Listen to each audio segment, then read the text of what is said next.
거기다가 하나님의 말씀 같이 봉독하도록 하겠습니다. 열왕기상 5장 1절에서 18절까지의 말씀입니다. 우리 서로를 향해서 예수님 때문에 행복하세요 하고 인사하겠습니다.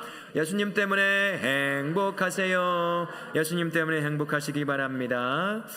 성도의 삶과 가정 그리고 교회도 결국은 하나님의 영광을 위해서 존재하는 그러한 기관이다라고 할 수가 있습니다. 솔로몬은 하나님의 영광을 위해서 그리고 그의 아버지 다윗이 소원하고 하나님이 약속하셨던 성전 건축을 본격적으로 이제 시작하려고 하고 있습니다. 이를 통해서 솔로몬은 이스라엘의 참 주인이 오직 하나님이심을 드러내는 그러한 역사를 하게 되는 거죠.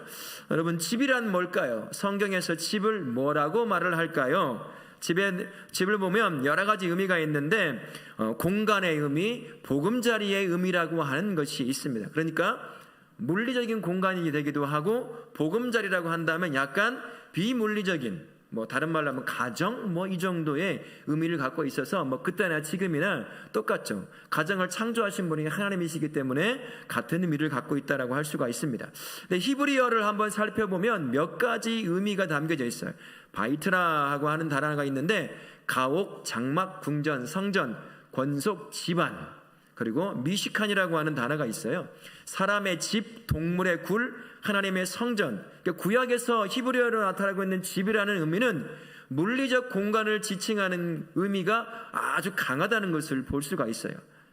그렇죠? 그러나 이제 예수님 시대로 딱 넘어오면서 헬라어를 한번 보게 되면 여기도 한 두 단어쯤 나와 있는데, 오이키아, 이 말은 여러분은 이 말 들어봤는지 모르겠습니다. 오이코스란 말 들어보셨어요? 오이코스, 이게 이제 헬라어로 집이라는 뜻입니다. 오이키아에서 오이코스라고 하는 집이라는 명사가 나왔는데, 오이키아라고 하는 의미는 건물, 가족, 재산까지도 이제 집을 의미하는 단어가 되기도 하고요. 카타스케노시스라고 하는 단어는 머무는 곳, 사는 집, 보금자리. 그러니까 이제 조금 더 재산이다 이런 것까지 포함되는 걸 보게 되면 조금 더 구체화되면서 이제 좀 더 넓어진 의미를 갖고 있게 되는 거죠. 여러분의 집은 어딘가요? 집인 어딘가요? 성도의 집, 영원한 집이 어디죠? 하나님의 나라입니다. 이 땅에서 몇 평 아파트를 살건 어디에 살건 그것은 잠시 우리가 머물러 있다가 떠날 곳이지, 우리가 영원히 머무를 곳은 이곳이 아닙니다. 우리의 집은 영원한 하나님의 나라예요. 이 땅에 이미 임했지만 아직 완성되지 않아서 아직 볼 수 없는 곳, 그러나 동시에 살아가고 있는 곳, 그것이 바로 하나님의 나라고 우리가 영원히 거주하게 될 집이다. 그러니까 우리가 소망을 어디에 둬야 되겠어요? 에코시티 50평에 소망을 둬야 되겠습니까? 어디에 둬야 되죠? 영원한 하나님의 소망을 두고 사는 거예요. 그건 다 거쳐가는 자리라 생각을 하고요. 거기에 목매는 것이 아니라 영원한 하나님의 나라에 목을 매야죠. 내가 그곳에 반드시 들어가리라. 물론 내가 들어가고 싶다고 들어가는 것이 아니라 하나님이 들여보내줘야 들어가는 거지만, 그게 성도라고 한다면 영원히 소망해야 될 땅, 집, 그것은 영원한 하나님이라는 사실을 기억하시고 그 삶을, 그 집을 소망하는 우리 성도님 되시길 바라겠습니다. 아멘. 1절부터 6절까지의 말씀을 한번 보겠습니다. 솔로몬이 성전 건축을 위해 두로왕 히람에게 백향목을 요청하는 것을 볼 수가 있어요. 1절 말씀에 솔로몬이 히람에게 성전 재료를 쓸 백향목을 달라고 청할 수 있었던 이유가 뭐였죠? 앞에 보세요. 제가 앞에 다 써갖고 왔어요. 이제 보고 읽으시라고. 뭐라고 되어 있어요? 다윗을 사랑하였기 때문에. 히람이라고 하는 사람은 이방의 왕이에요. 다윗과도 싸울 수도 있었고 솔로몬하고도 충분히 싸울 법한 그러한 이방의 왕이었다는 것입니다. 그러나 다윗이 참 정의로운 사람이었어요. 아무나 죽이고 아무나 쳐들어가질 않았습니다. 그래서 이 히람이라고 하는 왕과 좋은 관계를 맺었던 것을 우리가 알 수가 있죠. 성도라고 하는 것이 바로 그런 삶 같아요. 내가 세워진 모든 자리에서 믿지 않는 사람과도 좋은 관계를 유지할 수 있는 것, 선한 영향력을 미쳐낼 수 있는 것. 그러니까 믿지 않는다고 등한시하고 그 사람을 마치 죄인 취급해서는 절대로 안 됩니다. 언제 그가 예수 안에 돌아올지 우리는 아무도 모르기 때문이에요. 예수님 죄인 취급하고 살아가는 어른이가 갑자기 예수 믿고 우리 교회에 딱 왔다고 생각해 보세요. 얼마나 민망하고 죄송하고 막 말은 못하지만 그런 마음이 들 거 아니겠습니까? 그러니까 누구든지 어느 날 예수 안에 돌아올 사람이다 라고 생각하고 예수 지금 안 믿는 분들과 좋은 영향력을 미칠 수 있는 관계를 항상 가질 수 있어야 한다는 것 꼭 기억하시기 바라겠습니다. 3절 말씀해 보면요, 다윗이 성전을 건축하지 못한 이유가 뭐였죠? 피를 너무 많이 흘렸어요. 전쟁을 하며 나라를 세워가야 했단 말입니다. 그래서 다윗은 그저 준비하는 작업밖에 할 수가 없었습니다. 5절 말씀해 보면 여호와께서 다윗에게 주신 약속이 뭐였죠? 네게서 나는 자식을 통해 왕이 내 이름을 지을 성전을 지을 거다. 너는 아니고 그게 바로 솔로몬이다 라는 것을 이야기해 줍니다.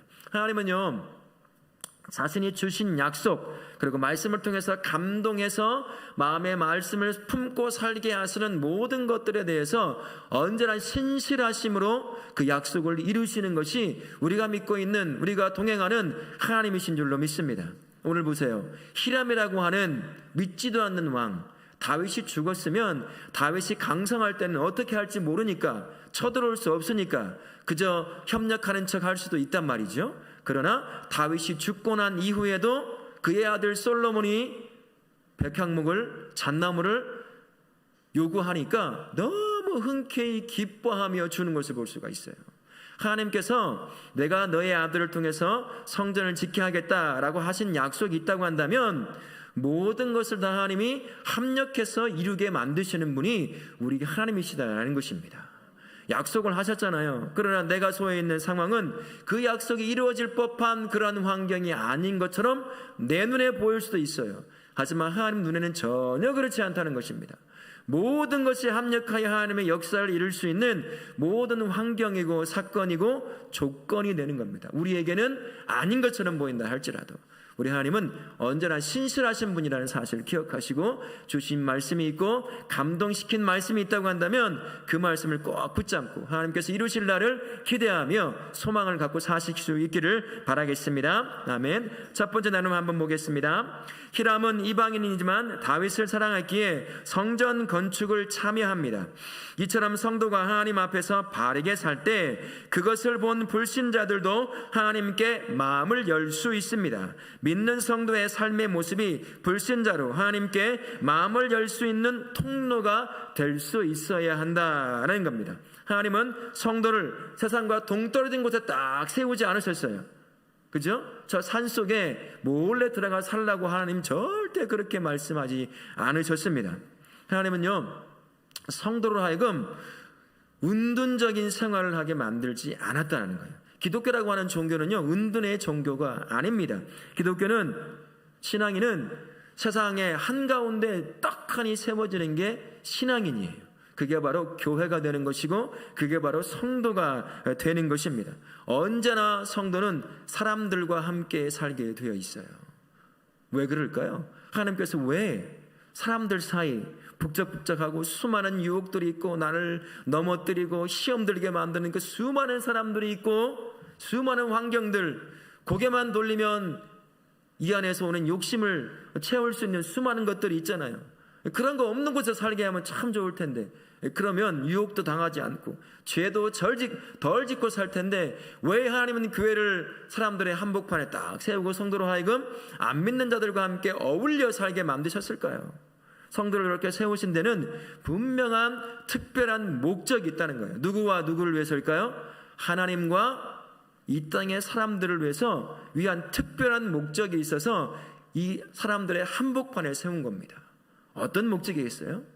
이 땅의 성도가 주어진 삶의 현장에서 살아가는 그 삶을 통해서 하나님을 보여주게 하기 위함입니다. 여러분, 노아를 잘 기억하세요. 모든 사람이 보고 있는 산꼭대기에서 배를 지어요. 한편으로는 뭐라고 말씀했는지 기억나실지 모르겠습니다. 한편으로는 하나님의 죄에 대한 징계를 가르치는 그러한 모습을 보게 하는 것이지만 또 한편으로는 노아를 보면서 하나님의 구원하고자 하심의 그 마음을 보게 만들려고 노아를 모든 사람이 보는 산꼭대기에서 배를 짓게 했다라는 겁니다. 성도도 똑같아요.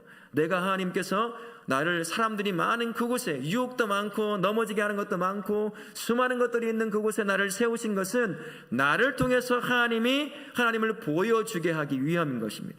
이 땅을 향한 하나님의 마음이 뭔지 알아야 될 거 아니겠어요?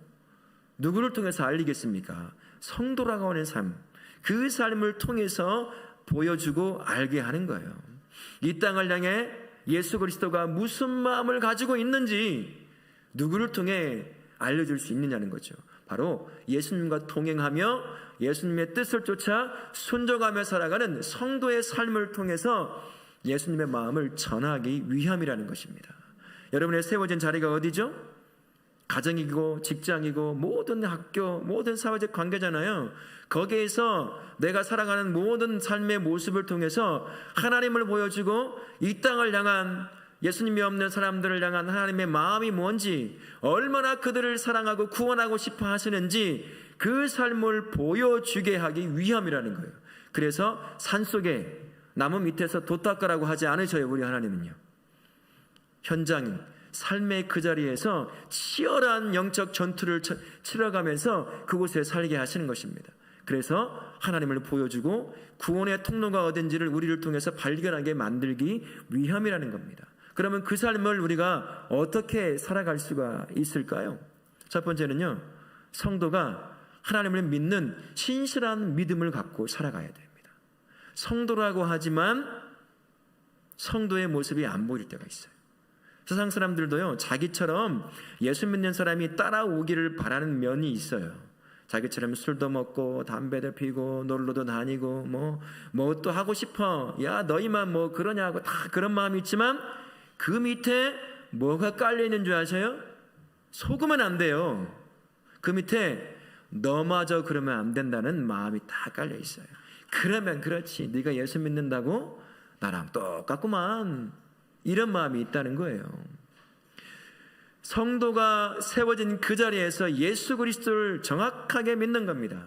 그게 때로는요, 진리를 지키다 보면 세상이 요구하고 사람들이 요구하는 거에 있어서 욕을 먹을 각오를 하고 아니요 라고 얘기할 수 있는, 나는 못합니다, 나는 안 합니다, 나는 예배드리고 나는 뭐 해야 합니다 라고 정확하게 얘기하면 처음에는 미워해요. 질투하기도 하고 어려움을 만들어내기도 합니다. 그러나 그 삶이 쌓이면 뭐라고 하는지 아십니까? 예수 믿으려면 저렇게 믿어야 돼. 내가 언젠가 교회를 가면 저렇게 가서 저렇게 믿을 거야. 저게 예수 믿는 거지. 야, 내 주변에 누구도 있고 누구도 있는데 교회 다닌다고 하는데 야, 저렇게만 믿으면 내가 한번 따라가 볼 텐데, 이런 말을 하는 사람이 있더라는 거예요.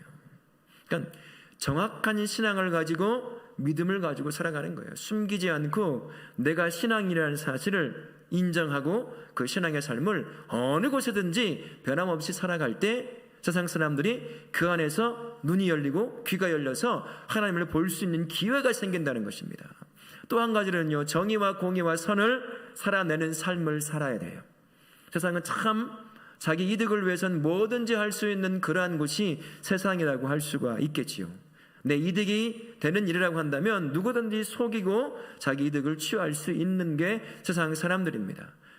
어디에서 정의를 찾고 어디에서 공의를 찾으며 어디에서 선을 찾을 수 있느냐? 예수 믿는 사람에게서 찾아야 된다는 겁니다. 아, 저게 예수 믿는 사람이구나, 저게 신앙을 갖고 있는 사람이구나, 손해를 봄에도 불구하고 정의와 공의와 선을 행하기 위해서 손해를 보고 있는 성도의 모습, 그 삶을 보면서 하나님을 볼 수 있는 기회 하나가, 문 하나가 더 열리게 된다라는 것입니다. 또한 주어진 삶에 대해서 성실함으로 살아가는 거예요. 주어진 삶을 하나님이 허락하셨잖아요. 근데 이 삶을 피하고 도망치고 싶어가지고 종교 중독자처럼 그냥 한쪽으로 치우쳐 살아가는 사람이 있더라는 겁니다. 삶의 현장, 그 자리가 내가 본격적으로 살아낼 삶의 현장인데 그곳에서 오는 여러 가지 고통과 아픔, 많은 것들이 있다 보니까 한쪽으로, 교회로, 신앙이라는 명목 아래 거기로 삶이 균형이 깨져버린 사람들이 있어요. 종교 중독자처럼 살아가는 그러한 예수 믿는다고 말하는 사람들이 있더라는 것입니다. 그러면요, 안 돼요.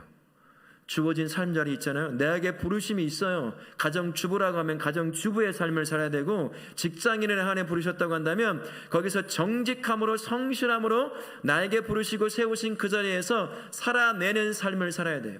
속임과 거짓이 아니라 최선을 다해서 정직함으로 살아낸다는 것입니다. 성실함으로요. 게으르지 않고요. 그렇게 살아가는 삶의 모습을 통해서 우리가 직접 예수를 말로 전할 수도 있지만 그 삶의 모습이 기본이 되어서 하나님을 알려주고 구원의 통로를 가르쳐 줄 수 있는 그러한 성도의 삶을 살 수 있다는 거죠. 우리가 세워진 자리, 여러분 다 그곳에 계시죠? 또 이제 3일간 그곳에 가셔야 돼요. 바로 그곳이 나를 통해서 하나님을 보여줄 자리고 하나님의 구원의 통로가 되어줘야 될 자리라는 사실을 기억하시고 언제나 신앙 안에서 그리고 정의와 공의를 선을 행하는 삶을 사시되 주어진 삶에 부르심이 있는 그곳에 최선을 다해서 성실하고 부지런함으로 살아내시는 우리 성도님들 되시기를 축원합니다. 아멘. 두 번째 나라를 한번 보시겠습니다. 다윗은 성전 건축을 열망했지만 하나님은 그의 아들이 성전을 지을 것이라고 하셨습니다. 우리 계획과 하나님의 계획이 다르고 우리 때와 하나님의 때가 다를 수 있습니다. 그래서 하나님이 내 생각과 다르게 응답하신다는 것을 기억하고 내 뜻과 기대가 아닌 하나님의 뜻에 따른 응답을 받을 마음의 준비를 해야 한다라는 것입니다. 하나님께서 가지고 계신 타임 테이블하고요, 저와 우리 성도님들이 가지고 있는 이 타임 스케줄이 같을까요? 틀릴까요? 달라도 너무 달라요. 우리 하나님은 시간 개념이 달라요. 왜 개념이 다를까요? 시간을 하나님이 만드셨기 때문이에요. 시간에 쫓겨 사시는 분이 아니라는 거예요. 시간에 종속되어 살아가시는 분이 하나님이 아니라 시간을 만드셨어요. 시간을 하나님이 세우신 선하신 계획에 맞게 움직일 수 있는 분, 그분이 시간을 창조하신 하나님이십니다. 그래서 우리가 응답을 예측하기가 힘든 거예요. 우리는 기도하면 하나님이 이런 응답을 주실 거야 라는 마음을 품고 기도하잖아요. 그리고 이때쯤 응답해 주시면 참 좋겠어, 다 그러고 기도하시잖아요. 우리 아들 고3인데 이번 수능 때 딱 역사해가지고 모르던 것도 풀고 아는 것은 더 잘 풀고 실수하지 않고 다 풀기를 우리가 원하는 타이밍이 다 있단 말이죠. 그러나 하나님이 원하시는 계획과 시간의 타이밍은 우리 것과는 너무 달라요. 우리 계획과 시간에 하나님께서 응답해 주시기를 원하는 그 기대의 마음을 가지고 기도 자리에 임하니까 실망할 때가 참 많은 거예요. 저도 엄청 경험해봤어요. 아버지가 전도에 올 때부터 해서 모든 걸 하지만 하나님은 내가 원하는 시간과 계획을 쫓아 움직이시는 분이 아니십니다.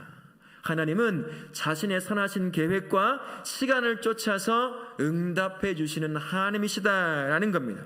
그래서 우리가 실망은 하지 않고요, 어떤 응답이든 내가 그 응답을 기쁨으로 받을 수 있으려고 한다면 하나님께서 응답하시는 방법을 알고 있어야 돼요. 그 방법이 뭐겠습니까? 하나님은 하나님의 뜻대로 응답하시고 하나님의 시간에 타이밍을 쫓아서 응답하셔요.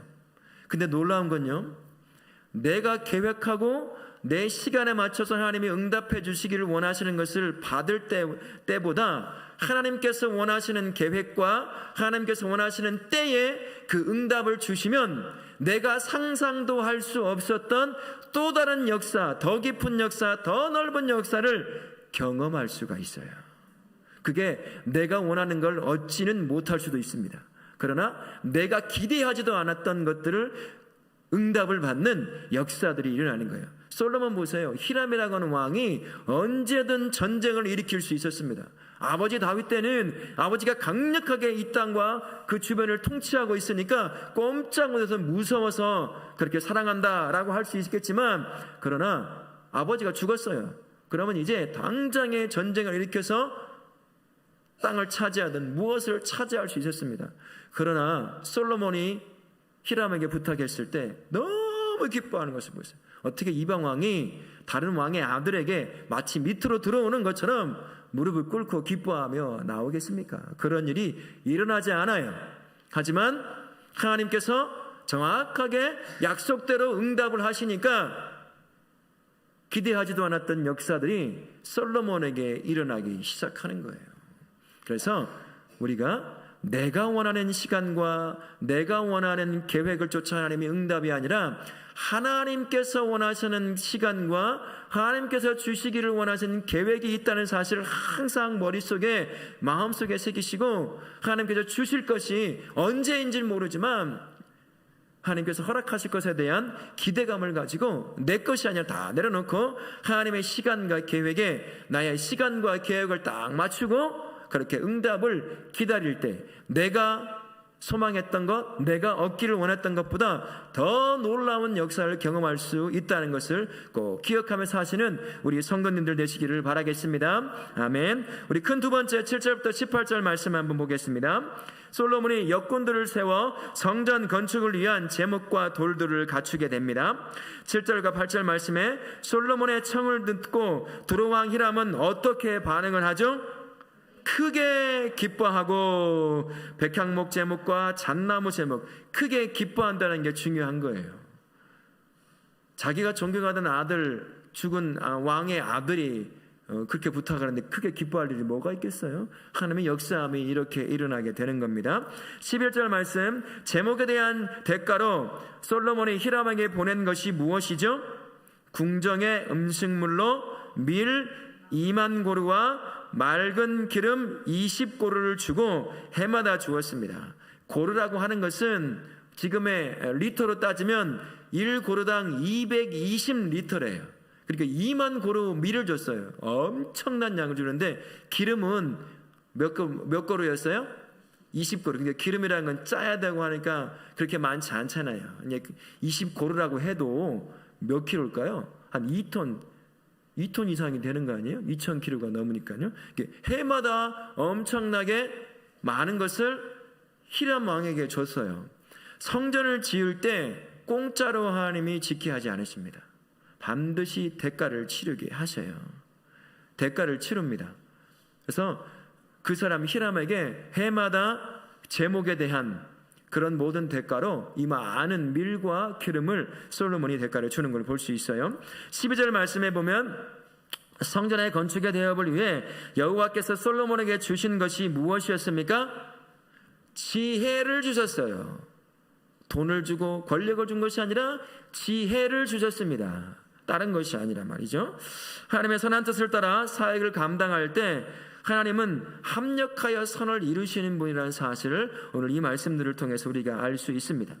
사람과 하나님과 사람을 기쁘시게 하는 선한 뜻을 우리가 품고 기도하고 하나님께 요구할 때 하나님은 이 선한 뜻에 합력하여 선을 이루신다라는 것을 기억하십시오. 하나님을 기쁘시게 하고 사람을 행복하게 만드는 것. 이 두 균형을 잡기가 쉬울까요? 어려울까요? 정말 어렵습니다. 하나님을 기쁘시게 할 뿐만 아니라 그 기쁘신 뜻이 사람을 행복하게 만들 수 있는 것. 이게 바로 하나님께서 원하시는 선하신 뜻이에요. 그 뜻을 품고 기도하고 준비하면 하나님께서 기대치도 않은 합력한 선을 이루신다라는 것을 기억하시고 내 안에 뜻을 품을 때 내 욕심을 품는 것이 아니라 무엇을 품어야 되겠어요? 하나님의 뜻, 하나님을 기쁘시게 하는 뜻과 사람들을 행복하게 만드는 뜻을 품어야 하는 것. 그 뜻에 우리 하나님이 합력하여 선을 이룬다는 사실을 기억하며 사시길 바라겠습니다. 세 번째 마지막 나눔을 한번 보시면요, 솔로몬이 성전 건축이라는 대사를 이루기 위한 외교적 성취를 얻어내고 다양한 재원을 마련할 수 있었던 것은 그가 하나님께 구하여 얻은 무엇 때문이었어요? 지혜 때문이었습니다. 하나님이 주신 삶의 과제를 위해 지혜가 언제나 필요하다라는 것입니다. 하나님의 선하신 뜻을 따라 지혜를 구하게 될 때 그 뜻을 이룰 수 있는 지혜를 주시는 것이 바로 우리 하나님이신 줄로 믿습니다. 솔로몬은요, 하나님의 뜻에 선하신 뜻을 품고 성전을 짓기 시작을 했어요. 그 성전을 짓는 이유가 자기가 부강해지고 돈을 많이 벌고 강력한 국가를 세우고 그걸 자기가 제국의 제왕처럼 세워지게 하자는 것이 아니었습니다. 하나님의 백성을 기쁜 마음으로 행복하게 다스리는 것과 하나님의 뜻을 그 이스라엘 백성에게 이룰 수 있도록 하나님의 성전을 짓는 것, 그 선하신 뜻을 딱 품고 하나님 앞에 나아가자 하나님이 그에게 놀라운 지혜를 주신 것이라 할 수가 있는 거죠. 하나님의 선하신 뜻을 딱 구하니까 누구도 갖지 못한 지혜를 솔로몬이 갖게 됩니다. 그리고 구하지도 않은 무엇도 줬어요? 부와 명예도, 권세락도, 강력한 것도 그에게 주시는 것을 볼 수가 있습니다. 성도는요, 자신의 욕심을 구하지 않기 위해서 솔로몬이 구했던 지혜를 반드시 구해야 합니다. 아무리 내가 스스로 선한 것을 구한다고 하더라도 성도는 연약해요. 저도 연약하고 구하다 보면 내 욕심을 구하고 있는 때가 있어요. 그런데 그것을 하나님의 선하신 뜻이라고 더 큰 문제는 착각하며 구한다는 게 더 큰 문제라는 겁니다. 하나님께서 원하시는 것인지 내 욕심이 요구하고 있는 것인지를 잘 구분을 못할 때가 종종 있을 수 있다는 거예요. 우리 연약함이 바로 그런 것 아니겠습니까? 좋은 명분이 있어요. 하나님 이것 주시고 저것 주시고 이렇게 하면 내가 이렇게 하겠습니다 라고 우리가 서원기도 비슷하게 할 때가 있잖아요. 근데 가만히 기도하면서 그 밑에 뭐가 깔리는지 한번 살펴보세요. 정말로 순수하게 하나님의 선을 위해서 구하고 있는지, 아니면 그걸 싹 포장을 하고 그 밑에는 내 욕심을 이루기 위한 것이 숨겨져 있는지, 이게 볼 수 있는 그 지혜의 눈이 우리에게 있어야 한다는 거예요. 솔로몬은 그 지혜가 있었습니다. 무엇이 하나님이 기뻐하실 것인지, 사람들을 행복하게, 자기의 민족을 행복하게 만들 수 있는 것인지에 대해서 하나님이신 지혜를 가지고 정확하게 구분해 그것을 구했던 사람, 그게 바로 솔로몬의 삶이라고 할 수가 있습니다. 우리 성도님들 기도하실 때 참 기도 참 하시지만 그 가운데 주 앞에 나와 간구하는 것들이 있을 때 정말 하나님께서 가지고 계신 선한 것을 간구하고 있는지, 아니면 내 안의 욕심, 겉은 하나님의 선한 것을 구한다고 포장을 싹 해놓지만 실제는 그 내면에는 내 욕심이 있는지 알면서 그런다면 혼나겠죠, 하나님 앞에. 매일 좀 근데 모를 때가 많아요. 제가 보니까 모를 때가 많은 것 같아요. 자, 알지 못하고 구별을 잘 못해서 이렇게 하면 하나님이 기뻐하시겠구나 라고만 생각을 하고 구하더라는 것입니다. 그러나 우리에겐 지혜가 필요하다는 거예요. 솔로몬에게 있던 그 지혜, 그래서 하나님도 기쁘시게 하고 다른 사람들도 행복하게 만들 수 있는 바로 그 가장 좋은 선하신 뜻을 구별할 수 있도록 항상 우리가 가장 먼저 기도하기 전에 구해야 될 것이 솔로몬에게 주신 지혜를 구하는 거예요. 하나님, 내가 지금 내 욕심을 구하고 있습니까? 아니면 하나님의 뜻을 구하고 있습니까? 라고 그렇게 하나님 앞에 나아가 구별할 수 있는 지혜를 달라고 기도할 수 있어야 한다라는 것입니다. 이제 다시 우리가 삶의 현장으로 나아가게 돼요. 삶일이라고 하는 삶의 현장, 오늘까지 삶을 살아오면서 하나님이신 삶의 기회들 가운데 이런저런 모양으로 승리한 것도 있지만 무너진 것도 있을 수 있습니다. 내가 살아가는 삶의 바로 그 현장에서 나를 통해 하나님을 보여줘야 되는데, 구원의 통로로 사용돼야 되는데 하나님을 보여준 것이 아니라 내 욕심을 보여주고 나라고 하는 인간이 어떤 인간인지를 사람들에게 보여준 삶이간의 삶일지도 모르겠어요. 하지만 하나님도 우리에게 삶이간의 삶을 허락하십니다. 왜 허락하실까요? 바로 그 삶의 자리에서 너의 삶을 통해 내가 누군지 좀 알려줘라. 내가 이 땅을 향해, 네 남편을 향해, 네 자식을 향해, 네 친척을 향해, 너와 함께 일하는 동료들을 향해서 내가 어떤 마음으로 구원하고 싶어 하는지를 너를 통해서 좀 보여주면 안 되겠니? 라고 우리에게 말씀하셔요. 이 한 주간, 이 남은 3일간 주어진 삶의 자리에서 하나님을 보여주고 비록 미약하지만 구원의 통로가 어딘지를 알려주는 우리 성도님을 되실 수 있기를 바라겠습니다. 또 하나, 하나님께서 주시는 응답을 내가 원하는 시간, 내가 원하는 계획에 맞추어 응답받으려고 하지 마시고 하나님을 철저하게 자기의 시간과 자기의 계획을 쫓아서 응답하신다는 사실을 기억하시고요. 하나님, 내가 내 계획과 시간이 아니라 하나님의 시간과 계획에 나를 맞추어 주님께서 주시는 응답, 그것이 무엇이든 기쁨으로 받을 수 있는 그런 마음이 준비될 수 있도록 도와주십시오 라고 오늘 그렇게 마음을 먹고 사실 수 있길 바라겠습니다. 또한 이 한 주간도 기도하시면서 하나님의 뜻을 구하고 사실 텐데요, 내 욕심을 구하는 시간들이 아니라 하나님의 뜻, 하나님을 기쁘시게 하고 나와 함께하는 사람들을 행복하게 만들 수 있을 그것이 무엇인지 분별할 수 있는, 그것을 구할 수 있는 지혜를 저에게 주십시오. 하나님, 내 욕심만 구하지 않고 어느 한편에 치우쳐서 그것이 마치 하나님이 원하는 것처럼 착각 가운데 빠져 살지 않게 하시고, 하나님도 기뻐하시고 그것 때문에 다른 형제와 자매도 지체도 기뻐할 수 있을 그 하나님의 뜻을 구할 수 있는 지혜, 그리고 그것을 구하며 그 삶을 살아감으로 말미암아 놀라운 하나님의 역사를 이루는 그런 하루의 삶이 간의 삶 되게 도와주십시오 라고 그런 마음을 품으실 수 있기를 예수님의 이름으로 축원합니다. 아멘.